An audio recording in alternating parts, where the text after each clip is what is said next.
Hello မင်္ဂလာပါ AD Developer 20 မှာချီဆိုပါတယ်12လပိုင်း9ရက်နေ့မှာ Flutter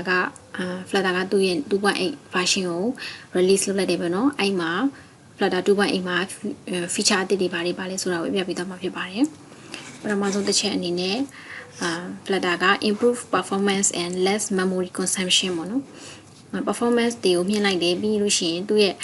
memory ကိုလည်း short ချလိုက်တယ်ပေါ့နော်improve performance တွေကိုဘယ်လို improve လုပ်လိုက်လဲဆိုတော့သူကlow end device တွေပေါ့နော်device တွေမှာ3မျိုးလောက်ရှိမယ်ပေါ့နော်အကြမ်းအပြင်3မျိုးရှိမယ် low end device ဆိုတာကြတော့နည်းနည်း version နှိမ့်တဲ့ device တွေပြီးရင် middle end device ကတော့ version အလယ်လက်လောက်ရှိတဲ့ device တွေပေါ့နော်ပြီး high end device ဆိုတာကြတော့အဲ့လိုမျိုး version အမြင့်တဲ့ device တွေဆိုပြီးတော့3မျိုးရေဝင်ရအပြင်3မျိုးခွဲလို့ရမယ်ပေါ့နော်သူက performance တွေကိုတဲ့low end device တွေအတွက်သူက90% performance တွေကို improve လုပ်လိုက်တယ်တဲ့90% improve လုပ်လိုက်တယ်ပြီးတော့ကျလို့ရှိရင် high end device တွေအတွက်ပေါ့နော် 10% improve လုပ်လိုက်ပါပြီတဲ့ပြီးလို့ရှိရင် less application performance မှာသူက garbage collection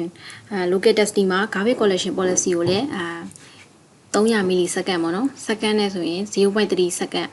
ပိုမြန်အောင် improve လုပ်လိုက်ပါပြီပေါ့နော်ကြီးကြီးမိုင်းမဟုတ်ပေမဲ့သူမှာ improvement ရှိတယ်ပေါ့နော်ပြီးရင်နောက်တစ်ခုကကျတော့ less memory memory ကို short ချလိုက်ပေါ့နော် less memory consumption အဲ့ဒါကြတော့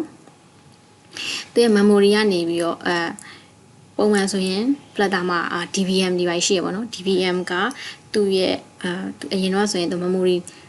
နည်းနည်းစားတယ်အဲ့ဆိုတော့အဲ့ memory ကိုသူ 10% short ချလိုက်ပြီပေါ့နော် short ချလိုက်ပြီးလို့ကြီးညာလိုက်တယ်megabyte နဲ့ဆိုရင်40 megabyte short ချလိုက်နိုင်ပြီဒုတိယအချက်ကကျတော့ improving profiling mode ဆိုတာကြတော့ profiling mode ဆိုတာကျတော့ဘယ်လိုမျိုးလဲဆိုရင် Flutter တစ်ခုကိုဒီ application ရဲ့ performance ဘယ်လောက်ရှိလဲဆိုတော့စမ်းသပ်တဲ့အခြေအနေပေါ့နော်အဲ့လိုအဟာကို profiling mode လို့ခေါ်တယ်အဲ့လိုဟာကို improve လုပ်လိုက်တယ်ဆိုတာကျတော့ Flutter application တွေရဲ့သူက performance ကိုစမ်းသပ်တော့မယ်ဆိုလို့ရှိရင်အဲ့လိုအခြေအနေမှာဆိုရင် performance ကိုစမ်းတဲ့နေရာမှာ performance ကို improve ဖြစ်အောင်လုပ်ထားတယ်ပေါ့နော်အဓိကကတော့user တွေပို့ပြီးတော့စိတ်ကြည်နက်စေတယ်ပေါ့နော် user တွေက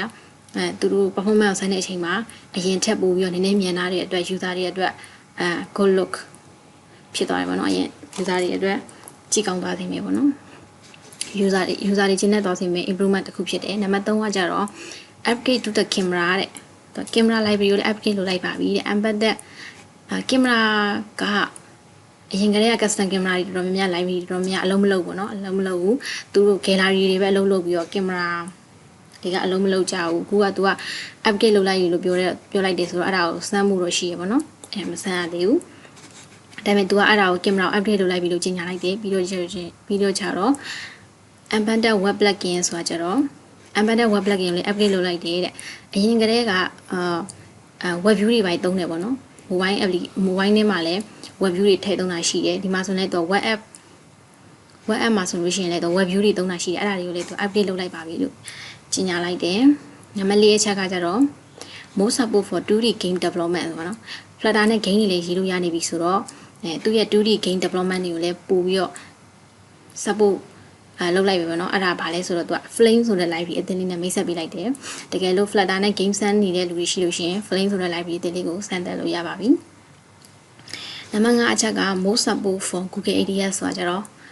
application ထဲမှာ Google ကြော်ညာတို့ Facebook ကြော်ညာတို့လို့ကြော်ညာတွေအများကြီးထည့်လို့ရတယ်ပေါ့နော်ပတ်သက်ရအောင်ကြော်ညာတွေအများကြီးထည့်လို့ရတယ်အဲ့ထဲမှာမှသူက Google ADS ဒီ Google ADS ကိုတဲ့သူကပို့ပြီးတော့မြင့်လိုက်ပါပြီတဲ့ Google ADS version ကversion က 8.0 ပေါ့နော် 8.0 နဲ့ 8.0 အထက်ဆိုရင် 8.0 နဲ့ 8.0 အထက်ဆိုရင်အလုံးမလုံးဘူးပေါ့နော်အလုံးမလုံးလို့တော့မှအလုံးမလုံးလို့အမတို့ရဲ့ project မှာဆိုလို့ရှိရင်လည်း 7.9 အဲ့လောက်ထိပဲသုံးကြရပေါ့နော် 8.0 နဲ့ 8.0 အထက်တွေအလုံးမလုံးဘူးဒါပေမဲ့သူက Google ADS ကိုတဲ့ပို့ပြီးတော့ support လုပ်လိုက်ပြီးဆိုတော့ Google ADS ကိုလည်းစမ်းမှုရှိတယ်ပြီးလို့ရှိရင် Flutter Firebase ကိုလည်းသူတို့ကတဲ့ improvement လုပ်ထားတယ်တဲ့developer တွေကသူတို့ရဲ့Firebase သူတို့two factor authentication ပေါ့နော်two factor authentication ကို နဲ့ reset password လို့ feature တွေကိုစိတ်ပူစရာမလိုအောင်သူတို့ဘက်ကနေ Firebase တွေကို improvement လုပ်ထားတယ်လို့ပြောသွားတယ်ပြီးလို့ရှိရင် removing the dev channel ပေါ့နော်ပုံမှန်ဆိုရင် Flutter မှာ dev channel တို့ stable channel beta channel master channel ဆိုပြီးအများကြီးရှိတယ်အဲ့ထဲမှာ dev channel ကသုံးတဲ့လူ3% ပဲရှိတဲ့အတွက် dev channel ကိုဖယ်ထုတ်လိုက်ပါပြီလို့ Flutter ကြီးညာလိုက်တယ်ဒါပေမဲ့ stable channel ကတော့ developer အများစုသုံး stable channel ကတော့ developer အများစုသုံးနေတဲ့အတွက်ကြောင့် 90% stable channel ကိုသုံးနေကြတယ် dev channel ကိုကျတော့ 3% ပဲသုံးလို့မလို့ဖြိုးလိုက်ပြီလို့ကြီးညာလိုက်ပါတယ်ဒါကတော့ Flutter 2.8 မှာ